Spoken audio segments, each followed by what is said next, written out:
सूरतुल बक़रा आयत नंबर 6 और 7।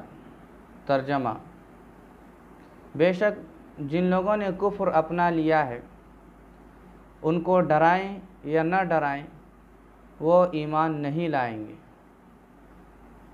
और अल्लाह ताला ने उनके दिलों पर मोहर लगा दी है, कानों पर और उनके आँखों पर पर्दा डाला है, और उनके लिए बड़ी सज़ा है। पिछली आयतों में आपने कुरान मजीद के अंदर शक शुबा के बारे में समझा और सुना।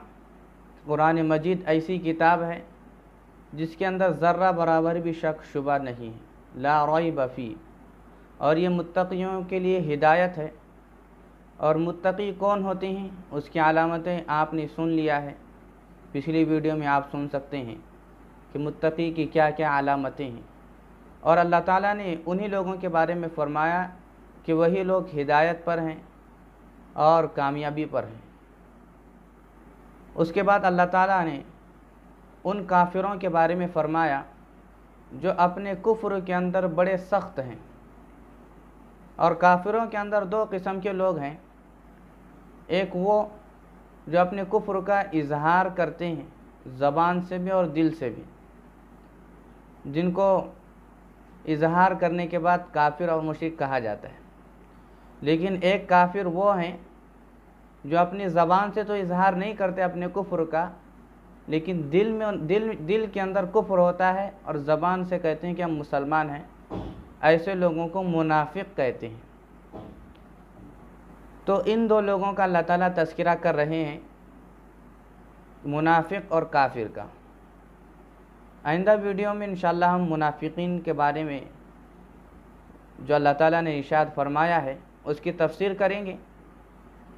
लेकिन अभी फ़िलहाल जो अपने कुफ्र को दिल में भी रखते हैं और ज़बान से इजहार भी करते हैं और अपनी हरकतों से बताते भी हैं कि हम अपने कुफ्र में बड़े सख्त हैं, तो उन लोगों के बारे में अल्लाह ताला ने इरशाद फरमाया कि जिन लोगों ने कुफ्र अपना लिया है, चाहे आप उनको नसीहत करें या ना करें, हर हाल में वो अपने कुफ्र पर जमे रहेंगे, ईमान नहीं लाएंगे।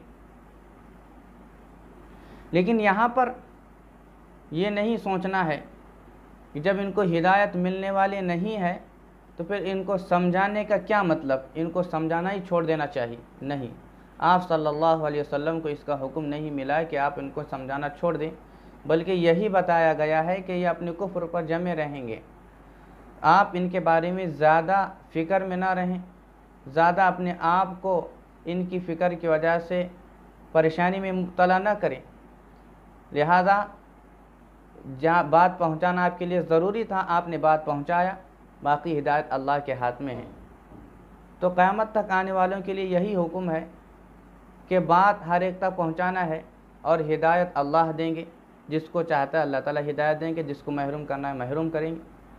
और अल्लाह ताला की हिदायत इंसान के करतूतों की वजह से रुक जाती है, और इंसान के अच्छे कामों की वजह से हिदायत मिलती है। क्योंकि अल्लाह ताला बज़ात ख़ुद बंदों से दुश्मनी नहीं रखता, अल्लाह ताला हर बंदे से मोहब्बत करता है। और हर बंदे को चाहता है, क्योंकि ख़ुद पैदा करने वाला अपने बंदे को परेशानी में देखना नहीं चाहता। लेकिन अगर बंदा अपने करतूतों से अपने पैदा करने वाले को नाराज़ करता है तो फिर अल्लाह ताला उसको फिर सज़ा का मुस्तहिक बना देते हैं। और जब बहुत ज़्यादा नाराज़ करता है तो अल्लाह ताला हमेशा के लिए उसके लिए सज़ा लिख देते हैं। आप मिसाल के तौर पर समझें कि दुनिया में दोस्त एक दूसरे के होते हैं, लेकिन कभी वो दोस्ती दुश्मनी में बदल जाती है। क्यों? कि वो उसके हरकतें ही कुछ ऐसी होती हैं जिसकी वजह से दोस्ती दुश्मनी में बदल जाती है। मसलन कोई आपस में दोस्त होते हैं, बहुत अच्छे जिगरी दोस्त होते हैं, लेकिन एक दोस्त ने दूसरे दोस्त को लालच में आकर धोखा दिया या झूठ कहा या उसका मजाक उड़ाया, तो ये दोस्ती दुश्मनी में बदल जाती है। ज़ात से उसको ज़ात से दुश्मनी नहीं हुई, अगर पहले से मिले ही नहीं, दोस्त बने ही नहीं और उसके हरकतें देखे ही नहीं, तो फिर दुश्मनी कौन करेगा? खामखा दुश्मनी करने की कुछ तो कुछ वजह होती है। उसकी वजह यही होती है उसके हरकत और सकनात और उसके आदतें ऐसी होती हैं जिसकी वजह से दोस्त उसको अपने दोस्त को दूर करना चाहता है और दिल में नफ़रत पैदा होती है। यही वजह है कि अल्लाह ताला किसी बंदे को पैदाइशी तौर पर कुफ्र में मुब्तला नहीं किया, उसको हिदायत से महरूम नहीं किया, बल्कि अल्लाह ताला उसको दुनिया में आने के बाद अक़ल दिया, समझ दिया, नबियों को भेजा, किताब को नाजिल किया, हिदायत के तमाम रास्ते और सीधे रास्ते के लिए जो करना है सब कुछ उसके सामने रखा।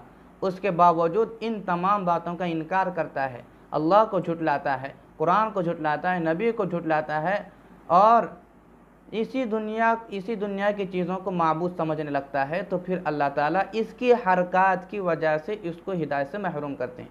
बज़ात खुद पैदाइशी तौर पर कोई हिदायत से महरूम नहीं रहता, अल्लाह ताला उसकी हरकत की वजह से उसको हिदायत से महरूम करते हैं।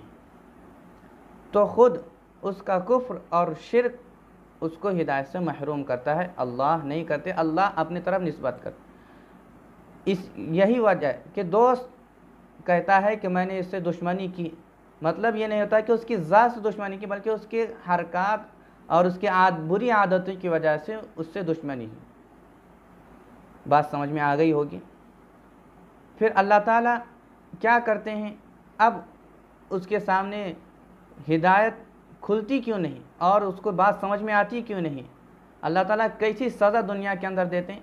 आखिरत में तो सज़ा अल्लाह ज़रूर देंगे, जहन्नम के अंदर दाखिल करेंगे, दर्दनाक हमेशा के वास्ते उसको जानना, लेकिन दुनिया के अंदर भी उसको सज़ा देंगे। वो कैसी सज़ा होगी? ख़तमल्लाहु अला क़ुलूबिहिम व अला समइहिम व अला अबसारिहिम, कि उसके बुरी आदतें और गुनाहों की वजह से, कुफ्र और शिर्क की वजह से अल्लाह ताला उनके दिलों पर मोहर लगा देते हैं और उनके कानों पर मोहर लगा देते हैं और उनके आँखों पर पर्दा डाल देते हैं। और ये दुनिया की सज़ा है और आखिरत की सज़ा अल्लाह ताला ने रिशाव वलहुम अज़ाबुन अज़ीम, और उनके लिए बड़ी दर्दनाक सज़ा है, यानी जहन्नम। दुनिया की सज़ाएँ क्या है? ख़त्म अल्लाह ताला दिलों पर मोहर लगा देते हैं।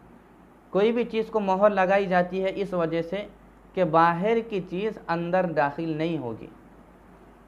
जब किसी चीज़ को सील किया जाता है, मोहर लगाई जाती है कंपनी की तरफ से, तो उसका मतलब ये होता है कि अब इसके अंदर कोई चीज़ बाहर से नहीं डाली जाएगी, कंपनी से जो निकली है वो सीधा लेने वाले तक पहुंच जाएगी।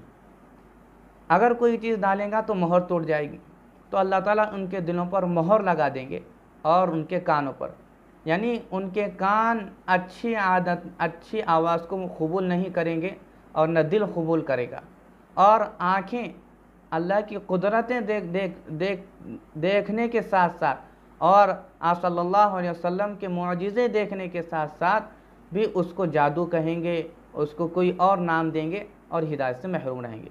और अल्लाह ताला जिसको हिदायत देना चाहेंगे वो फ़ौरन समझ जाएंगे अल्लाह की तरफ से है और यही इबादत के लायक है, फ़ौरन ईमान लाएंगे। तो इंसान के दिल के ऊपर मोहर कब लगती है ये समझना है। जब इंसान गुनाह पर गुनाह करने लगता है, हदीस में है ना कि जब इंसान एक बड़ा गुनाह करता है तो दिल पर काला धब्बा लग जाता है, और दूसरा तौबा नहीं करता, दूसरा गुनाह करता है तो दूसरा धब्बा लग जाता है। जब पूरा दिल गुनाहों के धब्बों से भर जाता है तो फिर उसके अंदर अच्छी बात आने के दरवाजे बंद हो जाते हैं, अच्छी बात उसके अंदर दाखिल नहीं होती, बल्कि उसके दिल पर मोहर लग जाती है। और कान जब सुनता है तो दिल तक बात नहीं पहुंचती, लिहाजा कान पर भी मोहर लग जाती है, अच्छी बात उसको कबूल ही नहीं होती। इसी तरह आँखों से देखने के बावजूद कुछ असर नहीं करते दिल के ऊपर, यानी आँखों पर पर्दा पड़ जाता है। तो ये दुनियावी सज़ाएँ बड़ी दर्दनाक सज़ा है दुनिया के अंदर। जब हिदायत से अल्लाह ताला महरूम कर देंगे और हिदायत के आने के रास्ते बंद कर देंगे तो फिर आखिरत में तो फिर सज़ा मिलनी ही मिलनी ज़रूरी है। जब दुनिया के अंदर इतनी ख़तरनाक सज़ा मिलेंगी तो आखिरत के अंदर जहन्नम की सज़ा ज़रूर मिलेगी। तो ये काफिर जो बिल्कुल अपने कुफ्र के अंदर शिद्दत रखते हैं और अल्लाह का इनकार करते हैं, किताब का, नबी का, सब क़यामत का, तो अल्लाह ताला ऐसे काफिरों के लिए दर्दनाक अज़ाब दुनिया के अंदर भी सुनाया है और आखिरत के में वो अज़ाब तैयार कर रखा है। आगे मुनाफिकीन का तज़किरा है, आप समझ लेंगे। और यहाँ पर एक बात, ये बात समझना है कि पहली आयत के अंदर ये बात है कि काफिर नसीहत कबूल नहीं करेंगे, यानी उनको नसीहत करो या मत करो वो ईमान नहीं लाएंगे। लेकिन यहाँ पर दावत देने वाले को ये नहीं कहा गया कि आप दावत देने से रुक जाए, नहीं। अगर वो बात कबूल नहीं करेगा, अल्लाह हिदायत नहीं देंगे तो उसका मसला अलग, लेकिन जो दावत देगा तो वो तो सवाब से महरूम नहीं रहेगा।